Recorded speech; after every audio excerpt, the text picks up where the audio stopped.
Muy buenas tardes, bienvenidos sean todos y todas ustedes a esta nueva versión de 2x3 en Salud, un programa preparado con muchísimo cariño para todos ustedes. Muy buenas tardes, Doris. Buenas tardes, Tati, ¿cómo estás? Estamos bien, estamos vivos y dando la batalla cada día. Eso es importante, y terminando ya este año, ya llegamos al final de este año, al final de nuestro programa de cada sábado que llevamos a la población a través de Teleradio América y de nuestras redes sociales, y a uno no le queda más que agradecer, Tati, la verdad que sí. A veces los años tienen sus altas y sus bajas.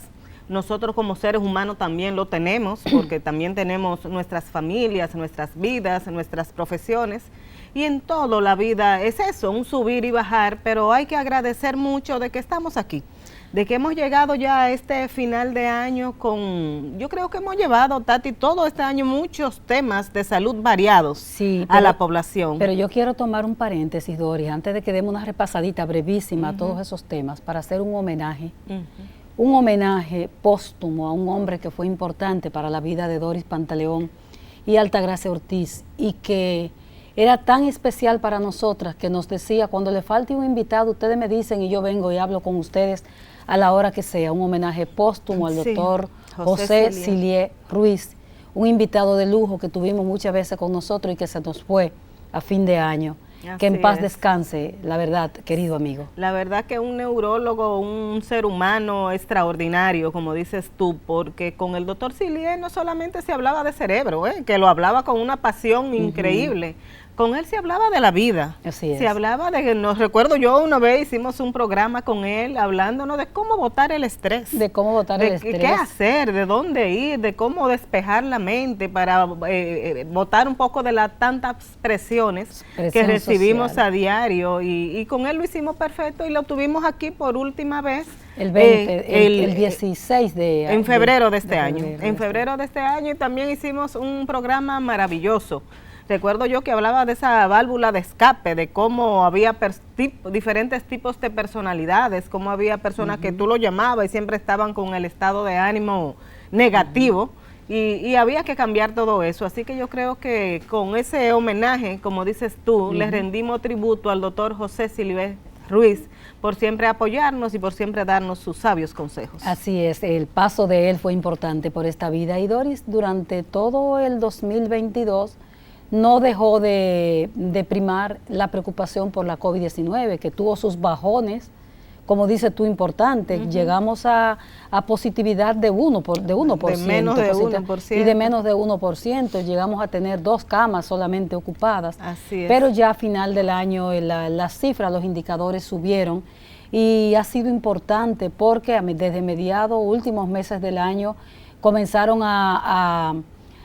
comenzó la incidencia altísima de por lo menos 3 virus respiratorios que han tenido a la población cogida, como dice la gente. Así mismo es. Recordemos que el año empezó con el COVID bien alto. Recordemos que fue cuando vino esta gran epidemia, vamos a decirle así, de Omicron, que terminó el año 2021 bien en alto. El enero, febrero fueron meses de mucha incidencia. Porque diciembre es el mes del junte familiar. Así de es. Todos los juntes de vecinos y amigos. Familias completas con este virus, muchas personas ingresadas. Recuerdo al inicio de año, como dices tú muy bien, bajó totalmente luego de haber afectado a una gran parte de la población, pero desde octubre para acá hemos visto ese incremento en la incidencia del virus, que ha estado gravitando y que continúa gravitando. Así que estos días de tantas reuniones, siempre hay que tener la prevención y la precaución de evitar esos contactos directos con personas que estén agripadas. La OMS recomienda que todo el que tiene procesos virales que se quede en casa, que no esté, y use su mascarilla, que no esté reunida con muchas personas, porque los virus se transmiten muy fácil. Así es. Durante el año 2022 también hubo revelaciones de cómo se elevó el cáncer por no tratamiento durante 2 años, no detección temprana, cáncer de mama, cáncer de colon, cáncer de cervix. Hubo también incremento en el caso de la diabetes, en los infartos, es decir, que tuvimos todo un cóctel en este 2022 de enfermedades. Y siempre, para nosotros cerrar esta sesión de comentarios brevísimos que estamos haciendo, porque nos vamos a un banquete de entrevista. El mensaje siempre clave de nosotros para el año que viene, todo el resto del año que viene en nuestras vidas es la prevención.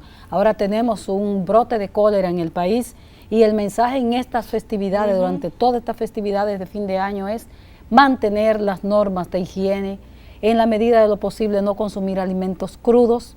Así es. ¿Verdad? Las ensaladas, mantener lavar bien cada alimento y cocerlo bien, es lo que se recomienda, no andar comiendo cosas por la calle. En las calles, productos que uno no sabe realmente el manejo de la higiene que se tuvo, y como tú dices, el agua también, mucha prevención, porque aparte de cólera, el dengue sigue también en su condición alta, que también es otra enfermedad que anda incidiendo, así que estamos amenazados, o sea, la salud nuestra de la población tiene sus amenazas, y como tú dices, lo mejor es la prevención, y la recomendación básica es la higiene, el lavado de manos y usar mascarilla cuando se tienen esos procesos virales, para que el año que viene podamos exhibir una mejor salud. Bueno, pues con este mensaje de Doris nos vamos a una pausa comercial, y entonces no se pierda, porque esta tarde nosotros tenemos a un invitado que hace tiempo queríamos traer, pero no había sido posible por temas de salud, por diferentes cosas. Hoy lo tenemos con nosotros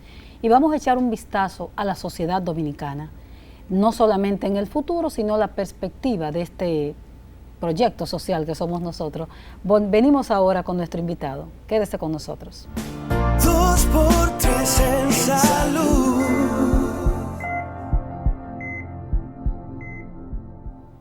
Gracias por el favor de continuar con nosotros en 2x3 en salud. Tenemos a Juan Miguel Pérez, sociólogo. Ya Altagracia le había dicho que íbamos a darnos con él tremendo banquete, porque aquí ya finalizando este año vamos a analizar con él la sociedad dominicana, qué está pasando, qué ha pasado y hacia dónde vamos, qué podemos hacer.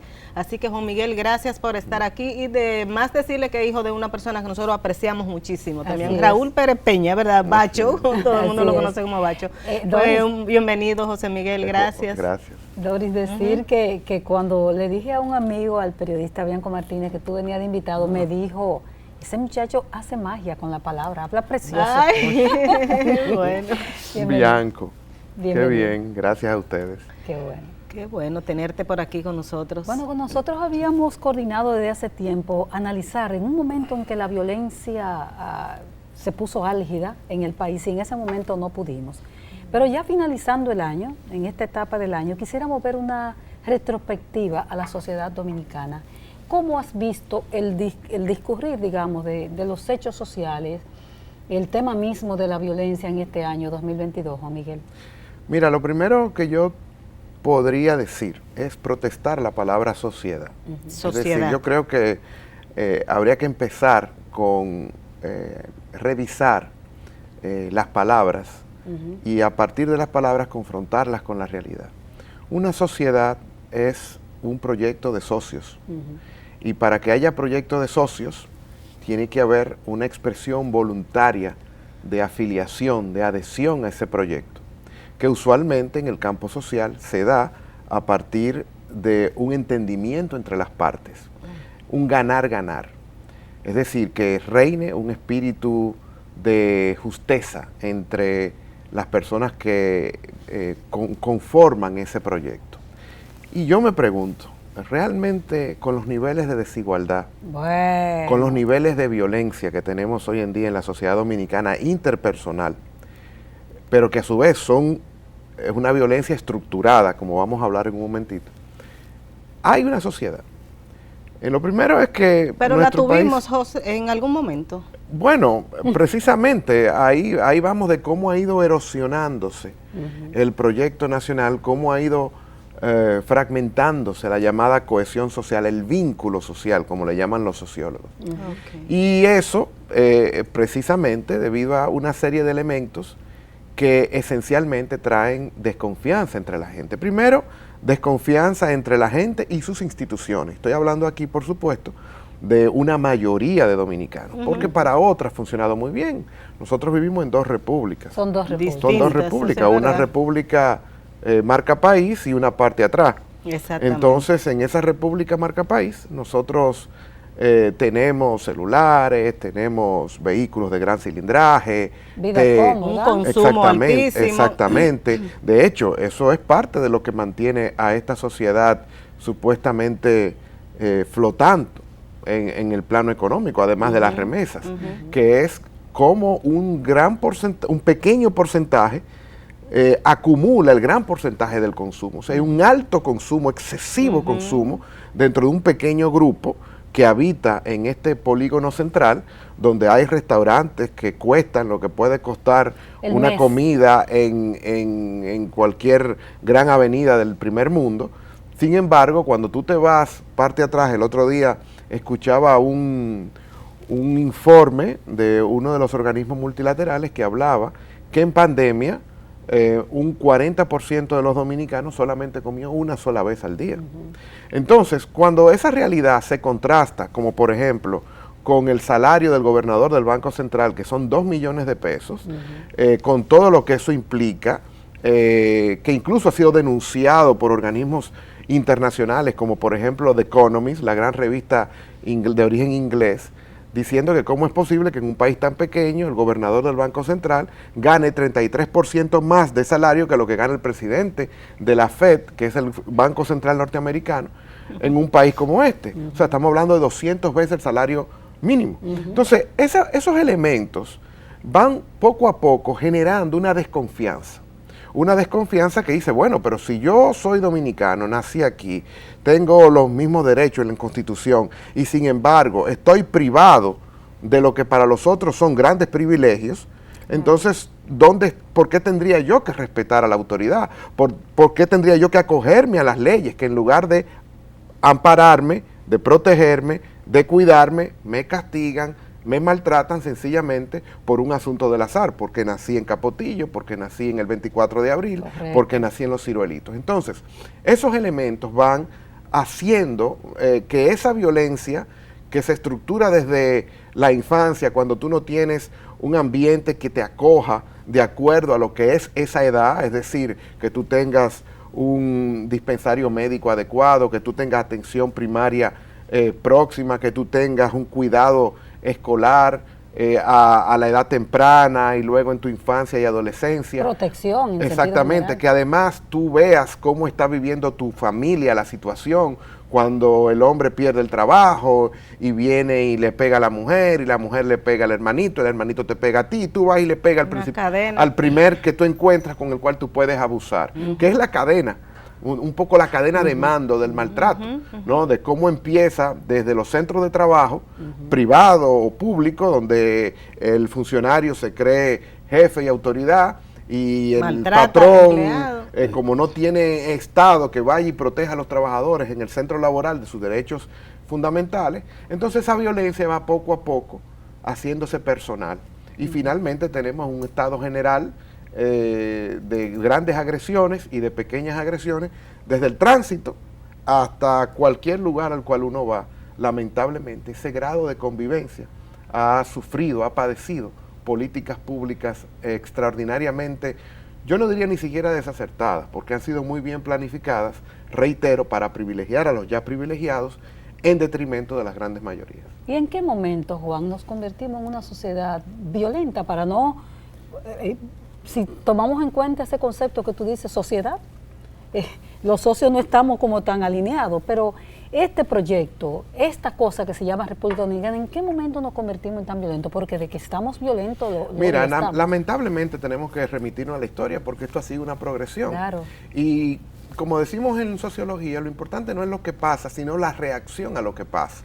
Porque en la vida todo puede pasar. Sin embargo, ¿qué mecanismos tiene uno para responder a esas cosas que suceden? Nosotros tuvimos en el año 1961 la caída de la dictadura de Trujillo. Esa dictadura se supone que iba a dar paso a una democracia plena, porque si no es para todos, no es para nadie. La democracia tiene un carácter universal. Claro. Entonces, sucedió que esa democracia fue interrumpida, por lo menos ese proyecto, esa intención que tenía el pueblo dominicano fue interrumpido. Y fue interrumpido, ayer mismo cumplíamos el 60 aniversario de la victoria de Bosch en el año 1962 por unos casi 60% de votantes, ¿Qué le planteaba Bosch al país? Vamos a tomar ese punto de referencia. Le planteaba, en primer lugar, poner a la gente en el centro de la actividad política. Era un proceso de destrujillización, donde se iba a desconcentrar el poder que Trujillo había acumulado y se iba a repartir de manera equitativa, es decir, con justicia social. A quien más lo necesita, pues a ese van los recursos públicos. Se iba a generar un proceso en el que en los centros de trabajo los trabajadores podían participar de las negociaciones, la generación de utilidades, la ganancia de la empresa, la protección al niño, la protección al envejeciente, la protección a la mujer. Por ejemplo, en el programa de Bosch del año 1962, decía que en toda localidad que tuviese 10.000 habitantes, se iba a generar un consultorio médico para atenciones primarias, es decir, que no implicaran intervención quirúrgica o cualquier otra gravedad. Nivel de atención. Entonces imagínate tú, eso todavía no se ha completado 60 años. ¿Por qué? Porque 1962. Claro, 60 años. ¿Pero por qué? Derechos fundamentales, porque aquí hubo un golpe de Estado. ¿Pero a qué le daban el golpe de Estado? A ese proyecto. Porque de lo que se trató, quienes dieron el golpe, fue de retener la riqueza de los Trujillos y a través de una serie de maniobras y de argucias poder retener esa riqueza y transferirla al sector privado, a unas pocas manos del sector privado, porque aquí hay que decir que cuando se habla del sector privado, aquí se habla de mucha gente, se habla de pequeños, de medianos, pero también de microempresarios, incluso informales. Y ese tejido es un 95% del sector productivo en este país. Aquellos que salen y que han conculcado, secuestrado la representación nominal del empresariado son apenas un 5% de todo lo que se produce en este país. Pero son aquellos que tienen la maniobra, son aquellos que tienen la tutela, son aquellos que tienen el sartén agarrado por el mango. Y son ellos que hacen en realidad las políticas públicas, comenzando por las políticas públicas del golpe de Estado, que luego fue, por supuesto, refrendado por una intervención militar. Y desde el año 66, Tati, tú preguntabas, ¿y de dónde viene esa violencia? Bueno, eso tú no lo vas a repetir ahora. Balaguer, por ejemplo. No lo va a contestar ahora, Juan, cuando regresemos de la pausa. ¿De dónde es que viene esa violencia que tanto preocupa a esta población y a esta sociedad? Regresamos en un momentito. 2 por 3 en salud.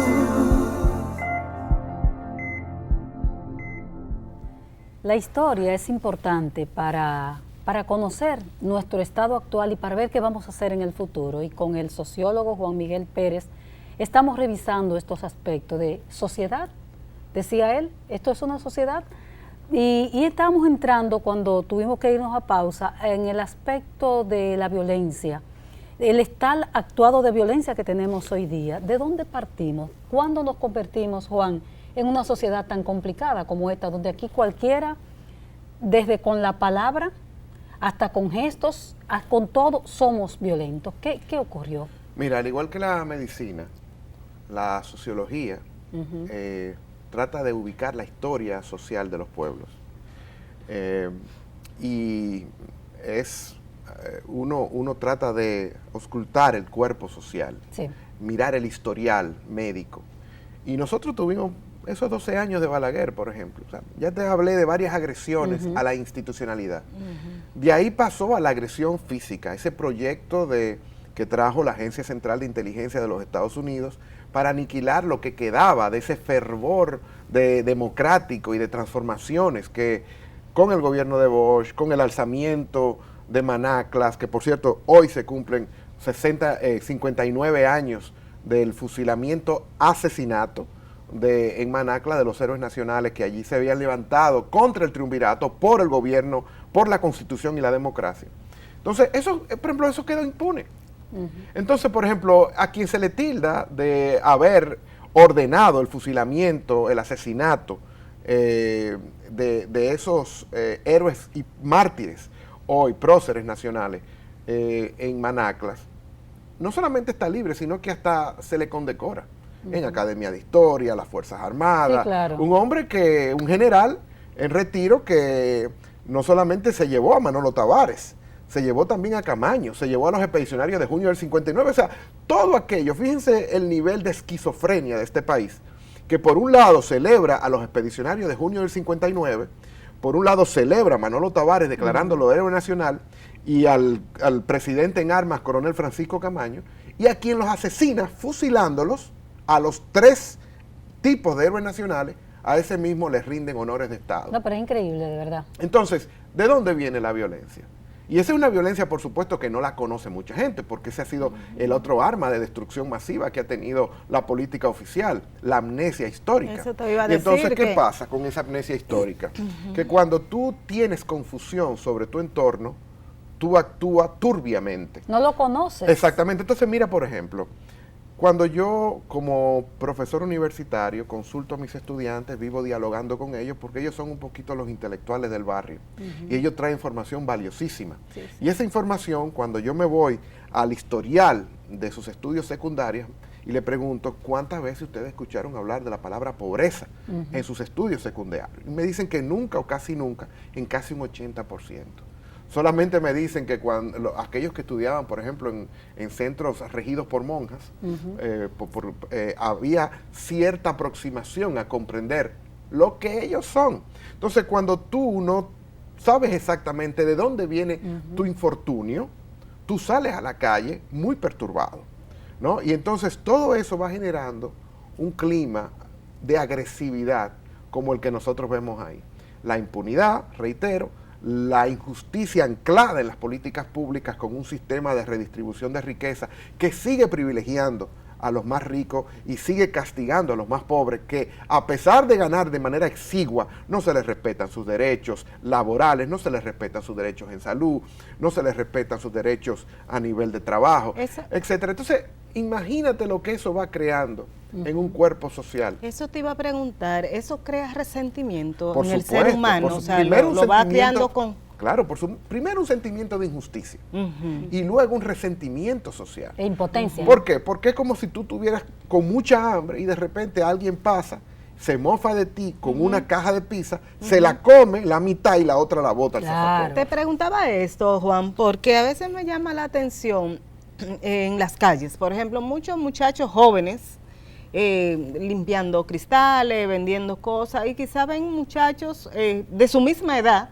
claro, que andan manejando carros lujosos, Cayena, etcétera, sí. ¿Qué puede pasar por el ser humano que está en estas condiciones aquí? Mira, ¿qué puede pasar cuando lo sabe y cuando no lo sabe? Exactamente, inconscientemente. Eso va entrando, va entrando y en el inconsciente se va acumulando, hasta que un día explota. Explota, exactamente. ¿Entiendes? Entonces es muy fácil nosotros, por supuesto, quejarnos, aquellos que tenemos privilegios, que andamos en el vehículo con aire acondicionado, con una esponja que se extraya en el vidrio de un vehículo. Sin embargo, estar ahí, yo me imagino que no es un irrisor. Yo me imagino que no fue que lo eligieron. Nadie quiere estar ahí. Sin embargo, son de los elementos que poco a poco le van cerrando las puertas a la gente. No, le van cerrando la puerta porque la escuela está de espalda a la comunidad. Tenemos una escuela prácticamente antipobre. Te decía, no habla de los pobres, pero además, me cuentan mis estudiantes, cuando ellos llegaban a las clases, ¿cuál era la consigna con la que ellos recuerdan a su escuela, su historial escolar? No me traiga, diciendo los profesores, no me traiga los problemas de tu casa. Sí. Si ese es el elemento, ¿qué otro amparo encuentra? Entonces, poco a poco, va él abandonando la escuela, esa persona va abandonando la escuela, va abandonando el proyecto nacional, va abandonando la sociedad y entonces entra en un territorio de un sálvese quien pueda. Juan, pero habrá que ver la formación de ese profesor también, un profesor que le dice eso a un estudiante. Por supuesto. ¿Qué trae él de por sí también? ¿Cuál es su formación? O sea, ¿cuál es su acervo? Por supuesto, ha habido un deterioro en todos los sentidos. O sea, y yo siempre he dicho que por muchas razones, por razones del oficio que ejercen, la Asociación Dominicana de Profesores está llamada a ser la vanguardia de todos los pueblos del mundo. Es decir, un sindicato de trabajadores de la educación, que es lo más importante, que es lo que define ¿no? el grado de sensibilidad, de motivación, de convivencia, de significar al otro, etcétera, que tiene una sociedad. Eso está en manos de los educadores. Sin embargo, también el sector educativo ha estado permeado por la partidocracia, ha estado permeado por la politiquería. Y los intereses de su grupo, nada más. Exactamente. Entonces, ¿qué sucede? Todo eso me dirán, pero eso es una teoría conspiracionista, de complot, etcétera. No. Sin embargo, esos son elementos que cuando coinciden, tú lo ubicas aquí, lo ubicas allá. Lamentablemente, tú dirás, bueno, pero eso va muy acorde con los intereses de las clases dominantes. Y es lamentablemente a lo que hemos llegado. En lugar de ser una democracia, el gobierno de, por y para la gente, nosotros tenemos una partidocracia que ha secuestrado, ¿no? esa dirección del poder de la gente a unas cúpulas partidarias que se parecen muchísimo entre sí. De hecho, son bandas para llegar al poder porque no tienen ideologías precisas con las cuales ofrecerle nada a la gente, porque todas se parecen entre sí. Y además responden a intereses que no son muy cercanos a los de la gente, son muy cercanos a quienes los mantienen o le hacen acceder al poder. Y eso lamentablemente va también transformándose y llega hasta la Universidad Autónoma, donde las elecciones son prácticamente todo lo que una academia no quiere ver. Entonces, imagínate tú, tenemos la academia, tenemos la educación, los gremios. Y ni hablarte de la salud, ¿entiendes? O sea, en la salud tú tienes instituciones que son subsidiadas por el Estado dominicano. Un sistema fragmentado totalmente. Exactamente, y que entonces, mira, cuando yo estaba en pandemia, yo comencé a sentir unos malestares y ubiqué a un neumólogo. Y bueno, yo siempre voy a la Plaza de la Salud y a Sedimat. Cuando llamo a Sedimat y llamo a la secretaria del neumólogo que yo quería ver, me dice, son 8,000 pesos la consulta. Y digo, ¿pero cogen algún seguro? No, no cogemos algún seguro. Y usted me va a atender ahí en un centro subsidiado por el Estado dominicano. Y me va a cobrar 8,000 pesos. Cuando yo me dijo, sí, y es así o no, o usted se va a otro lugar. Y yo solamente tuve que atinar y decirle, pero por suerte que estudió en Cuba ese médico. ¿Me entiendes? Porque si hubiese estudiado en Estados Unidos me cobra 16,000 pesos. Entonces, todos esos elementos se van acumulando en el inconsciente. Se van acumulando en el inconsciente y pasan a los actos en los momentos de interacción donde ese inconsciente es provocado. Y eso es de preocupación. Cuando tú ves, por ejemplo, los deliveries, ¿qué hacen los deliveries? Vivir de 7 de la mañana a 11 de la noche, cargando galones de agua, etcétera, etcétera, por nada. Pero ellos ven lo que hay dentro de esas casas. Exactamente. Ellos ven y dicen, pero no es lógico que yo viva con tantas situaciones de miseria y de maltrato, casi en semiesclavitud, y de este lado haya esta gente tantas como cosas. viven. No, Juan, vamos a pedirte tu anuencia, nos vamos a unos mensajes comerciales y entonces venimos desarrollando estas ideas. Aquí la gente se rasga las vestiduras cuando hay un hecho violento. Todos nos ponemos sensibles. Pasa la página al día siguiente y se nos olvidó a todos. Seguimos ahora, después de los comerciales, con nuestro invitado de lujo de esta tarde. 2x3 en salud.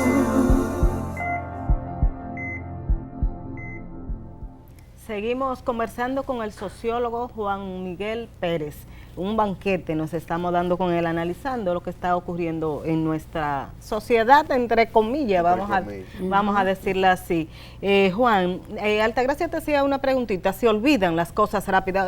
En el periodismo decimos que un hecho tumba el otro, sea, creemos que este es el más importante y mañana ocurre una cosa todavía más grande, más importante y ya ese se olvidó. Y él hablaba de amnesia. Exactamente. Sí. ¿Qué ocurre? Y luego que nos desarrolle esa parte, nos vamos un poco a ver, ¿hay posibilidad de cambio? ¿Hacia dónde vamos? Sí, tú tocaste un tema, una arista de la transformación, de la amnesia, de la política de amnesia, muy importante. El rol del periodismo en todo ese estado de situación. Ustedes son periodistas, yo vengo de una familia periodista, mi trayectoria fue prácticamente en los periódicos y sí tiene mucho que ver. Es decir, el orden dominante, este régimen, esta república conservadora, insensible a la tragedia que le ha ocasionado a sus hijos, tiene mucho que ver el periodismo en el sometimiento del orden dominante. ¿Por qué? Porque los medios de comunicación, nosotros sabemos que no son productivos en términos económicos, tienen otra función social para los tenedores, los empresarios que están detrás de esos medios. Que sí. Y por supuesto,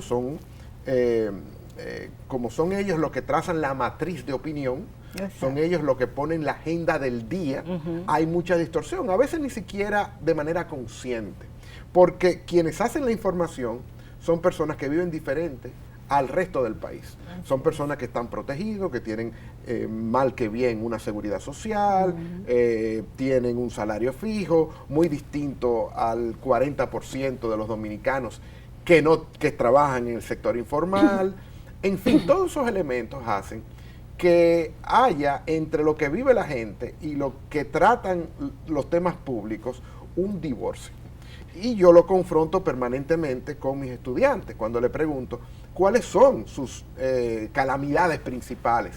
Y me hablan de temas que pueden aparecer de vez en cuando, pero en la jerarquía están muy distanciados de los elementos que realmente aparecen en los titulares de los medios de comunicación. ¿De qué hablan los muchachos? Por ejemplo, de contaminación sonora, es decir, ellos viven agobiados por pasar 2 horas en el transporte público para llegar a la universidad. Tienen muy poco para poder sobrevivir en esa universidad muchas veces. Estoy hablando, fíjate, los estudiantes universitarios son estudiantes privilegiados en relación a los que no pudieron terminar la escuela, eso te y a iba a los que decir. no pudieron incluso ingresar dentro de la educación superior. O sea que ya son élites. Exactamente. Pero son élites que cuando van a la universidad tienen que esperar a las 11 de la mañana para poder ingerir en el comedor universitario, que tiene bajos precios, la primera y probablemente única comida de ese día.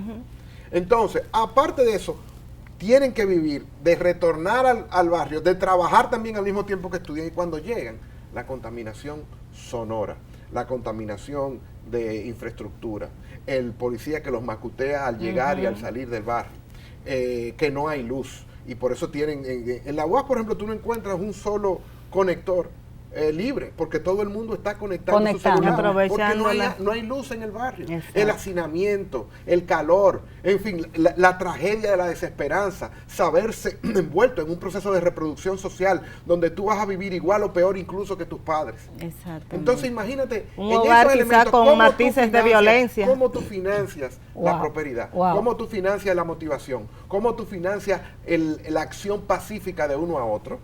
Entonces todos esos elementos lamentablemente no suelen salir en los medios de comunicación, porque eso implica hacer investigación. Lo social siempre implica hacer mucho más que lo que te habla un economista. Los economistas suelen estar muy vinculados al poder, igual que los abogados. Entonces ellos te hablan de la realidad de su país, no te hablan del otro país, del gran país, del oculto país que está ahí entre nosotros. Juan, y tú has hablado en este momento, has dicho una palabra que para mí es clave, que es la palabra desesperanza. Quiero introducir con la desesperanza un tema que estoy mirando en crecimiento en los últimos 2 meses, que es la salida masiva de dominicanos hacia el exterior. Sobre todo, que no es que sea nueva la realidad, pero lo he visto que se ha incrementado probablemente hacia Estados Unidos, vía Guatemala, México. Es increíble la cantidad de dominicanos. ¿Está vinculado, lo ves vinculado a esa desesperanza tan grande? Imagínate, nosotros tenemos, tú sabes que nosotros somos un país neto de emisor de emigrantes.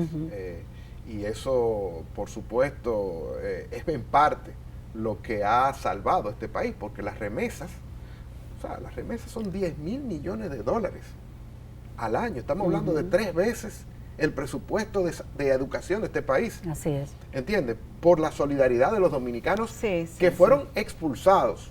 De su porque país. esa es una palabra que hay que utilizar. Cuando tú pierdes la esperanza, cuando tú no tienes que comer, o sea, arriesgarse en la mona. Eso no es cualquier cosa. Eso tú tiene tienes que estar muy desesperado, eso es verdad, para poder coger una yola y arriesgar tu vida con tiburones en el medio para poder llegar a costas puertorriqueñas en las condiciones que sabemos. Entonces, todos esos elementos hacen que la gente se desespere. O sea, mira, clase media, alguien que haya estudiado, que se haya fajado con ya privilegio de clase media y de repente aplica para un trabajo del Estado, pero resulta que un ministro quiere que su hija esté en un puesto, ¿no? Y entonces habla con los diputados que van a elegir, los diputados lo celebran, dicen, miren quién llegó, qué grande es, incluso hay una crónica de un puesto de eso, donde un ministro cabildió el puesto, de su hija y está ahí. Entonces alguien me decía, pero ¿y si ella tiene los méritos? Bueno, yo estoy seguro que lo tiene.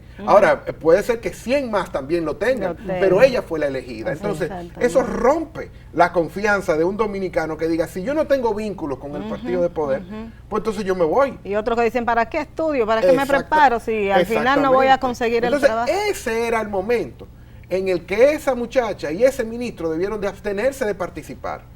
Y quienes organizaban ese concurso debieron saber eso y echarlo a un lado, porque la confianza se gana con pruebas. La confianza de la gente se gana con pruebas, no se gana con retórica, no se gana con titulares, se gana con pruebas de democracia. Entonces, lamentablemente, nosotros tenemos hoy una clase dirigente donde se multiplican, igual que en el PLD, se multiplican los nombres y apellidos sonoros de familias vinculadas a esas oligarquías políticas que han establecido prácticamente una monarquía social en este país, y entonces la gente dice, no, pero vamos a dejar el país a ellos.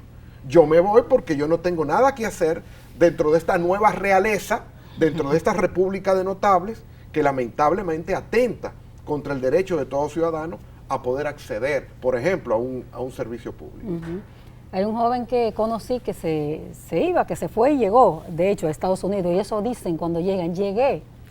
Y yo le advertía del peligro, Qué bien mira. dicho. Sí. Y yo le decía del peligro, mira, los coyotes, el peligro, te violan, te matan, violan sexualmente a hombres y mujeres. Y él me decía, pero a eso vivimos expuestos todos los días en este país también. ¿Tú te imaginas qué tragedia? ¿Cómo lo decimos nosotros aquí tranquilos?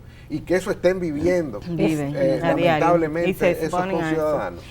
Juan, pues ahora en estos, ya nos quedan como un bloque y otro del programa, pero queremos llevar un poquito de esperanza, si hay esperanza a la gente. Podemos cambiar este punto en que nos encontramos hoy. ¿Hay posibilidad y cómo se lograría ese cambio? Todas. Lo que pasa es que tiene que haber sí, hay que tener voluntad. Su punto de partida, no, exactamente. Tiene que haber voluntad. Tenemos que, mira, en el año 2020 este pueblo votó, este pueblo salió a las calles, este pueblo se expresó en las filas, en los cacerolazos, en las redes sociales, en los barrios, en los colmados, en los lugares de donde había aglomeración o congregación de personas. Entonces se le entregó un mandato al presidente y a los demás funcionarios, se le entregó un mandato de mejor redistribución de los recursos, de un fin real de la impunidad, pero no solamente a la corrupción administrativa, sino a la corrupción moral de un sistema que sigue privilegiando a los ya privilegiados de siempre.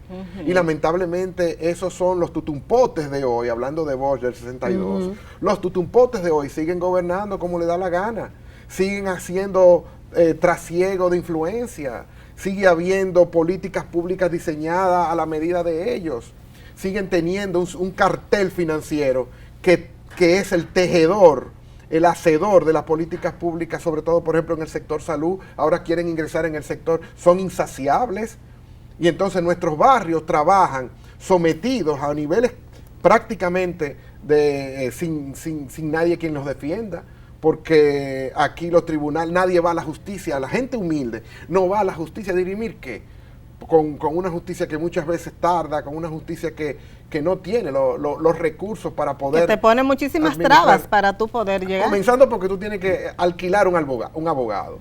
Y mientras más tú tienes dinero, más facilidad tienes tú de agarrar al abogado. Entonces, la inequidad empieza por ahí. No existe una intención real.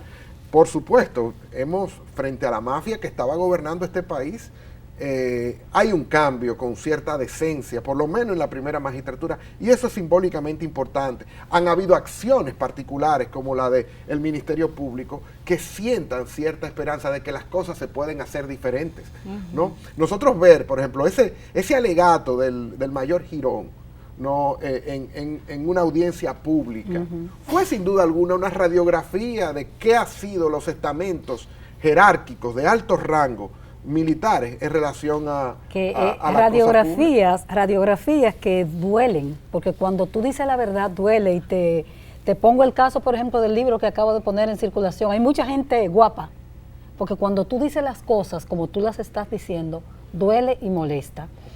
Nosotros vamos a volver con Juan Miguel después de estos comerciales y nos va a decir cómo crees, como estudioso de la sociedad que es, que la gente puede insertarse, que la gente puede lograr trabajar para insertarse y ayudar con hacer cambios en un país como el nuestro. Regresamos ahora. 2x3 en salud.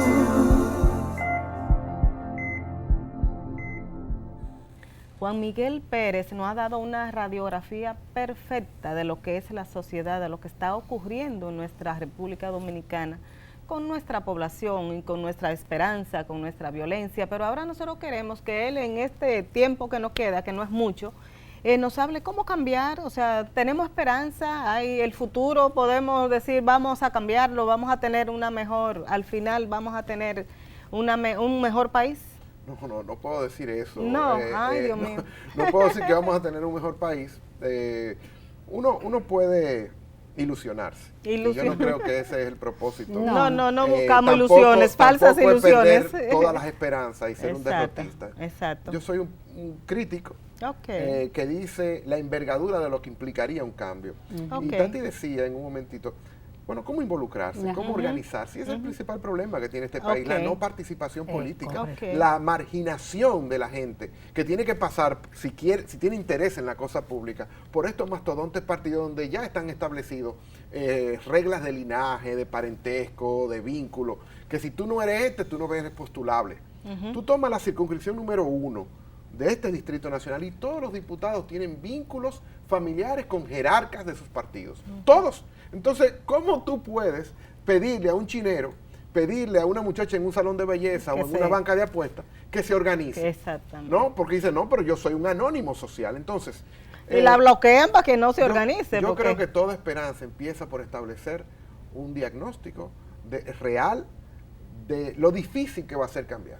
Y no callarse, no censurarse, hablarlo, utilizar cuando usted esté pagando en una telefónica o en la electricidad o en cualquier otro espacio, hablar, porque así fue que hablando se pudo entender que el otro sentía tanto como tú en el año 2020. Y aunando esfuerzos, aunando voluntades, conociéndose entre otros, uno puede poco a poco politizar los espacios públicos. Y esos espacios públicos, cuando se politicen por la gente, lo que va a salir a relucir son las calamidades de la gente, no la de las salas de redacciones, no la de los medios de comunicación y sus propietarios, no la de los intereses que esos propietarios defienden, sino realmente lo de la gente. Y eso va a ir poco a poco creando un paralelo, dos repúblicas, una visible y otra en el poder. Pero esa visible tiene el poder, como lo demostró en el año 2020, de poder hacer incidencia, de influir en la historia. Lamentablemente, los que llegan al poder se olvidan o a veces confunden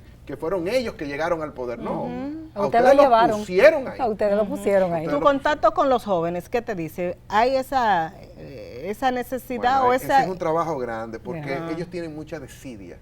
Están apatía, mucha apatía, hay mucho. Y cuando yo les pregunto, ¿por qué, por ejemplo, leer noticias?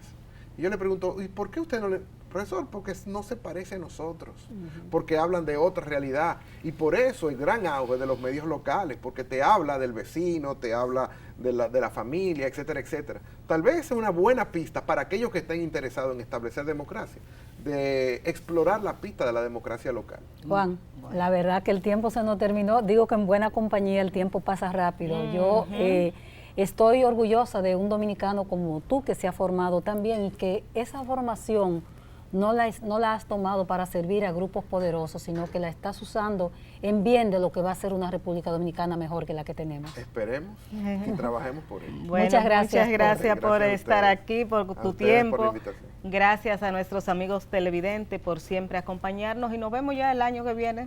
Que pasen feliz Navidad y próspero año nuevo.